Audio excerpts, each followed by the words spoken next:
नमस्कार दोस्तों। आज के इस एक्सप्लेनर में हम एक बहुत ही दिलचस्प और बिल्कुल ग्राउंड लेवल एक्सपेरिमेंट को डिकोड करने वाले हैं। सीधा सा सवाल है, क्या 100 किलो सरसों खरीदकर उसका तेल निकालकर बेचना सच में मुनाफे का सौदा है? चलिए देखते हैं। हम इस पूरे प्रोसेस को स्टेप बाय स्टेप समझने वाले हैं। बीज खरीदने से लेकर उसे पेरने और आखिर में होने वाले असली मुनाफे तक सब कुछ कैलकुलेट करेंगे। तो सबसे पहला और बड़ा सवाल यही आता है कि क्या सिर्फ कच्चा माल खरीदकर खुद प्रोसेस करने से हम 1 रुपए को 2 रुपए में बदल सकते हैं? इस बात को टेस्ट करने के लिए इस एक्सपेरिमेंट में बिल्कुल ताज़ी सरसों ली गई और कैलकुलेशन में कोई गड़बड़ ना हो, इसके लिए बाकायदा इलेक्ट्रॉनिक कांटे पर 10-10 किलो करके पूरे 100 किलो बीज एकदम नापकर अलग किए गए। अब बात करते हैं लागत की, क्योंकि कोई भी बिजनेस बिना इन्वेस्टमेंट के तो शुरू होता नहीं, राइट? तो लोकल मार्केट रेट के हिसाब से पूरे 1 क्विंटल यानी 100 किलो सरसों के बीज आए पूरे 5,900 रुपए के।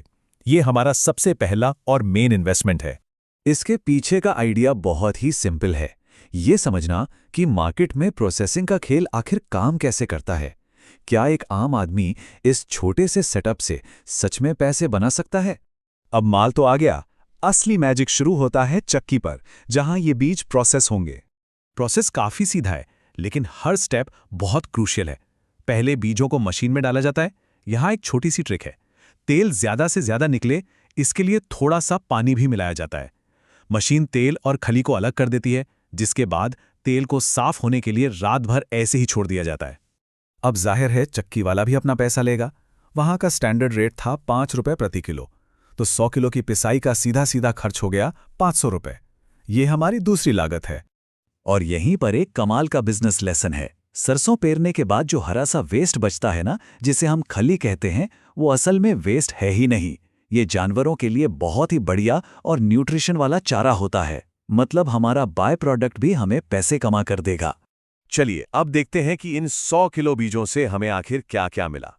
यहाँ एक बहुत ही मजेदार चीज होती है। याद है हमने पिसाई के वक्त थोड़ा पानी मिलाया था? उसकी वजह से जो टोटल माल निकलता है वो 100 किलो से भी ज्यादा हो जाता है। हमें मिला 37 किलो 230 ग्राम एकदम शुद्ध सरसों का तेल और 61 किलो से ज्यादा खली। माल तो तैयार है, अब बारी आती है सबसे इंटरेस्टिंग पार्ट की, यानी हमारी कमाई की। अगर लोकल मार्केट के हिसाब से देखें तो शुद्ध तेल बिकता है लगभग 160 रुपए किलो और खली का रेट है करीब 31 रुपए किलो। तो कैलकुलेट करें तो तेल से हमें मिले 5,956 रुपए और खली बेचकर आए 1,896 रुपए। दोनों ही चीजें हमारी अच्छी खासी कमाई करवा रही हैं। इन दोनों को जोड़ दें तो हमारा ग्रॉस रेवेन्यू यानी कुल कमाई होती है 7,852 रुपए। सुनने में तो काफी अच्छा लग रहा है ना?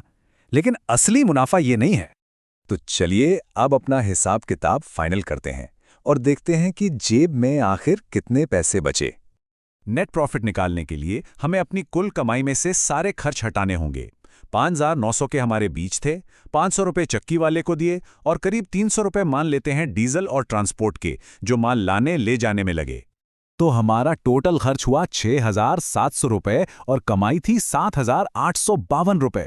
मतलब एक बात तो बिल्कुल साफ है कि हमारा बिजनेस माइनस में नहीं गया है। हमने अपनी लागत बहुत आराम से निकाल ली है। सारे खर्चे निकालने के बाद 100 किलो सरसों के इस एक सिंगल बैच से हमें जो शुद्ध मुनाफा हुआ वो है 1,152 रुपए। ये साफ दिखाता है कि ये छोटा सा माइक्रो बिजनेस मॉडल बिल्कुल काम करता है। और यहीं से एक बहुत ही कमाल का आइडिया दिमाग में आता है। अगर सिर्फ 100 किलो के छोटे से एक्सपेरिमेंट से 1,152 रुपए का पक्का मुनाफा बन सकता है, तो सोचिए अगर इसे बड़े स्केल पर मान लीजिए 1,000 या 10,000 किलो पर किया जाए तो क्या ये गेम चेंजर साबित नहीं होगा? आप इसके बारे में क्या सोचते हैं? इसी सवाल के साथ आज के इस एक्सप्लेनर को यहीं खत्म करते हैं। जुड़ने के लिए बहुत बहुत शुक्रिया।